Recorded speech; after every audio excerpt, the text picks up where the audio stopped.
Right now to talk about all this and so many things, Senator John McCain. Welcome back to the Morning Ritual, Senator. How are you?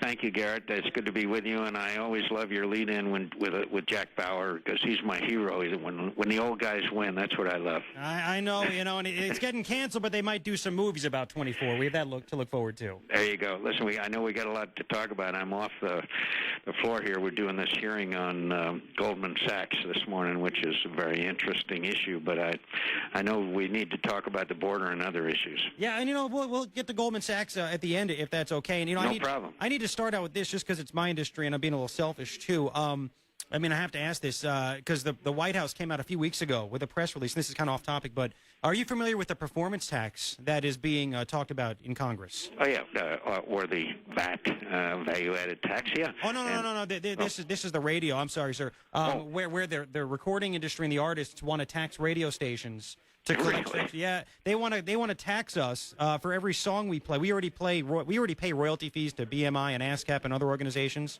But artists and the recording industry, the recording industry is kind of imploding because of MP3s. So they want to collect extra money, and they want to tax radio stations. It's going to cause a lot of people that work in radio to lose their jobs and stations to go dark. Well, I will be glad to look more into it, but I would be unalterably opposed, and I'm against any tax increase. The economic times are such that we can't afford to increase anybody's taxes. We got to do is cut spending, and what we've done is grow government and grow government and grow government, and then they come back and say, oh, we have to pay for the government that we've grown, and Obamacare is probably the best example of that, which, by the way, we are finding more and more and more hidden taxes in, and totally, absolutely false assumptions that were given to the Congressional Budget Office and the American people. Yeah, and I don't know what else we can do besides talk radio and members of Congress that are against it to get the word out to people that just are clueless or didn't pay attention, because now, since we're talking about Obamacare, we're finding out, wow, it's going to cost more than we thought, and premiums are going to go up. They're not going to go down, and everything that the president and Harry Reid and Nancy Pelosi promised is just not true. I'm happy to tell you we got a couple of doctors, Dr. Coburn and Dr. Barrasso, who are members of the Senate, about 90 lawyers, but both of them are staying on it, and they've got a thing called Second Opinion, where they're revealing a lot of this stuff, and I'm going to start funneling that to the Arizona media, because it's just disgraceful. Premiums are going up, costs are going up, doctors are going to drop Medicare patients. The list goes on and on of this disaster. What it's doing is what their intention really was underneath all this, and that is a government takeover of the healthcare system in America and model it on the European model. Senator John McCain is on the Morning Ritual right now on News Talk 790 KNST. Let's switch to immigration. We have this Senate Bill 1070 that is just the talk of the nation right now. And before we even get to the details of that, we had local Congressman Raul Grijalva call for a boycott of his own state, even though we're in an economic downturn at the very best. What's your reaction to a member of Congress from Arizona calling for his own state to not have jobs and money brought in here? My reaction is amazement and dismay. I don't have to tell you or any of our listeners how tough the economic times are. I want people to come to Arizona. I'm proud of our state. I'm proud of the things we do. I'm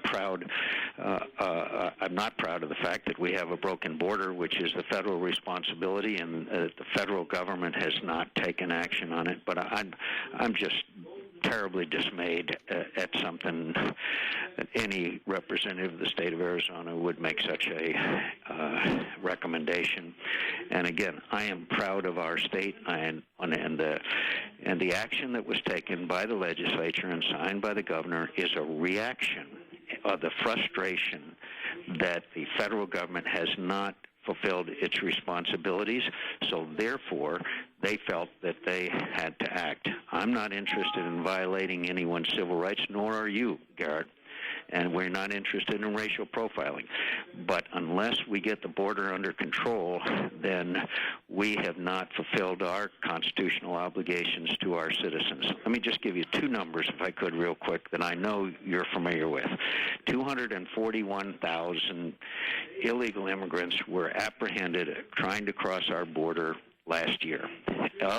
So the ratio is probably 1 is apprehended to 3 to 5 who are not. So that means roughly 1 million illegal immigrants crossed the Tucson sector last year. The Tucson sector. One other number with you very quickly.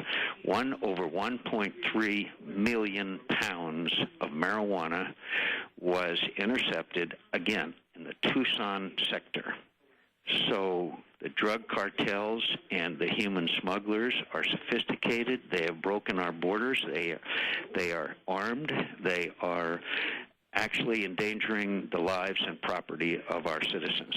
Therefore, the federal government should act. John Kyle and I have a 10-point plan, the first of which is send 3,000 National Guard to the border, something we asked for over a year ago. Yeah, and Senator McCain is on the morning ritual right now on News Talk 790 KNST, and I wanted to ask you about that because it appears to me and you know, just about all of your constituents that you've done a complete 180 because just a few years ago you co-wrote a bill with Ted Kennedy that would have granted amnesty to millions of illegals, and your new 10-point plan, you know, the word amnesty is not part of it. So I'm just wondering what has made you change your mind, and can we really count on you to do this, or is this just an election year platform? Well, it's kind of you to put it that way, Garrett. The fact is that I've never supported amnesty. There is a path to citizenship. There was. The borders were not broken to this degree. The drug cartels were not where they were.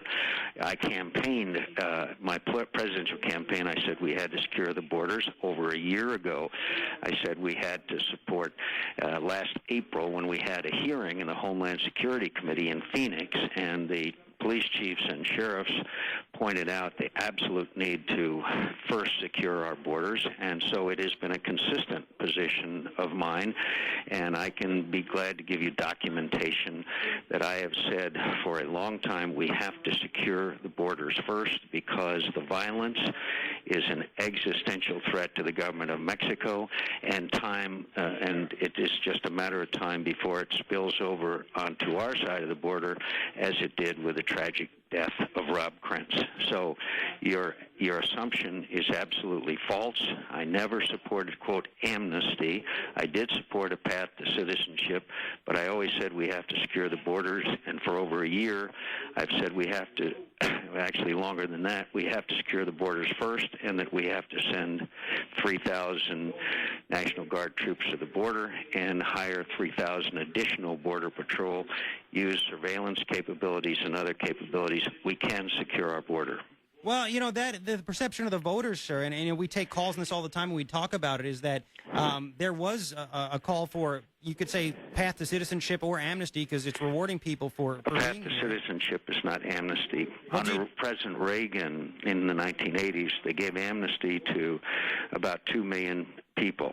What we had said was secure the borders, a legal guest worker program, and a path to citizenship, putting everybody behind those who have come to this country legally, paying fines, learn English, and a whole bunch of other conditions on it. Those no longer prevail in the respect that the violence has skyrocketed over the last several years, and I have said consistently we have to secure the border first. So do you still support? That's just a fact and a record that I've said it long before this political campaign began. Okay, so do you know, I was looking at your 10-point plan. Do you still support a path to citizenship for the illegals that are in this country right now? We have to secure the borders first, then we have to do something about the people who are here illegally, but all of that has to be done, including we need a legal guest worker program, but that can only take place after we have secured the borders.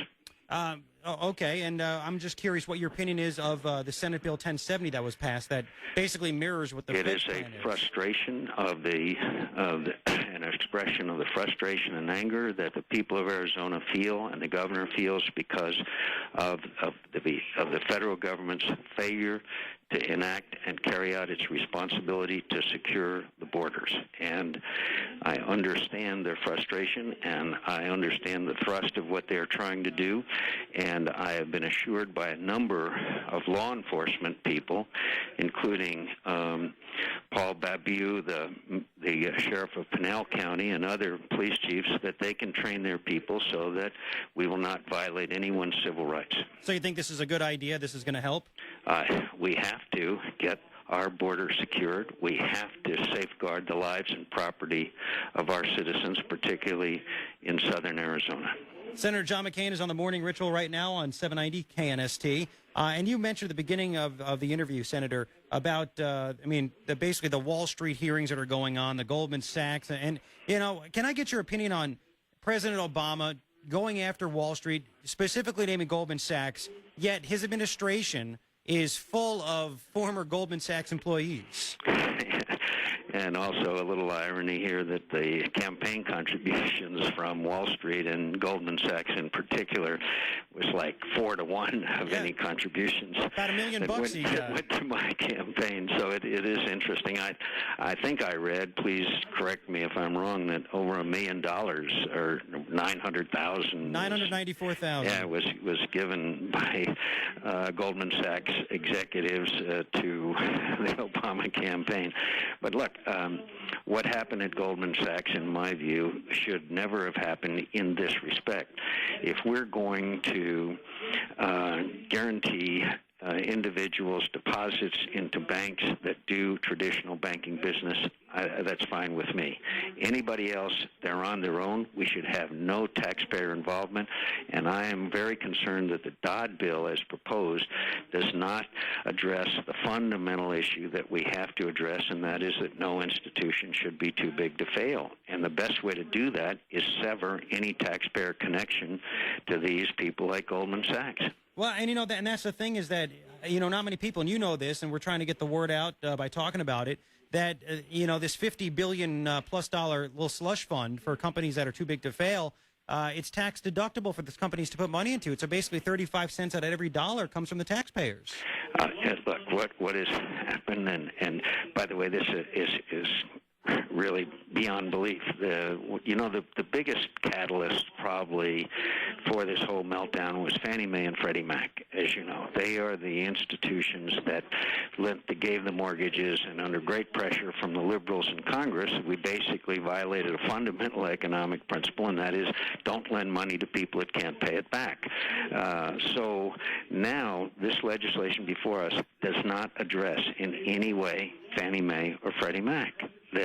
Which is now we've sunk, my understanding is, like $300 to $400 billion in their toxic assets, which are bad mortgages, which are in their portfolio. Well, and if I could just, we're just running short on time, Senator. I apologize. Sure. Senator John McCain is on 790 KNST. When you were running for the president back a couple of years ago, you had an idea. It's called the American Home Ownership Resurgence Plan, and you proposed about $300 billion to be used to basically, for lack of a better term, to bail out homeowners that were going to lose their homes to foreclosure. So with the fact that, bailouts, you don't support bailouts for big companies or anybody else, do you still think it's a good idea to bail out people from their homes? I thought it was a good idea at the time, and it's certainly, we want people to be able to stay in their homes. We want people to have a mortgage they can afford. During the Great Depression, they went out and bought up people's mortgages, gave them back to them at a level they could afford, and eventually made money over time. The housing crisis, look, 48% of the homes in Arizona, because of this mishandling of the whole TARP, in fact, not telling the American people the truth, because they bailed out the financial institutions rather than addressing the homeowners. There are homeowners who could stay in their homes at reduced mortgage rates that would then stop this free fall that took place with the value of home mortgages. Did you want to just let everything collapse, Garrett? Well, but here's the thing: is that a lot of people lost money when it came to their investments too, and I don't think the government's going to step in and bail people out of their investment portfolios. So you don't think that we should have done what we could to help people who, through no fault of their own, were in a plummeting home value situation to be able to stay in their homes? And you and I just obviously have a different viewpoint, but I was unalterably, and I'm unalterably opposed and remain so, for what they did, which was bail out the major financial institutions on Wall Street. Maybe you thought that was a good idea. I don't know. But I don't, Senator. Look, I'm a free market guy. Here's the thing: if people choose to buy a house, if somebody signed a mortgage that they think they got swindled on, I think that they should read the documents. They should know what they're getting into. I think a lot of people bought over their head because we were living in a fat cat kind of a style.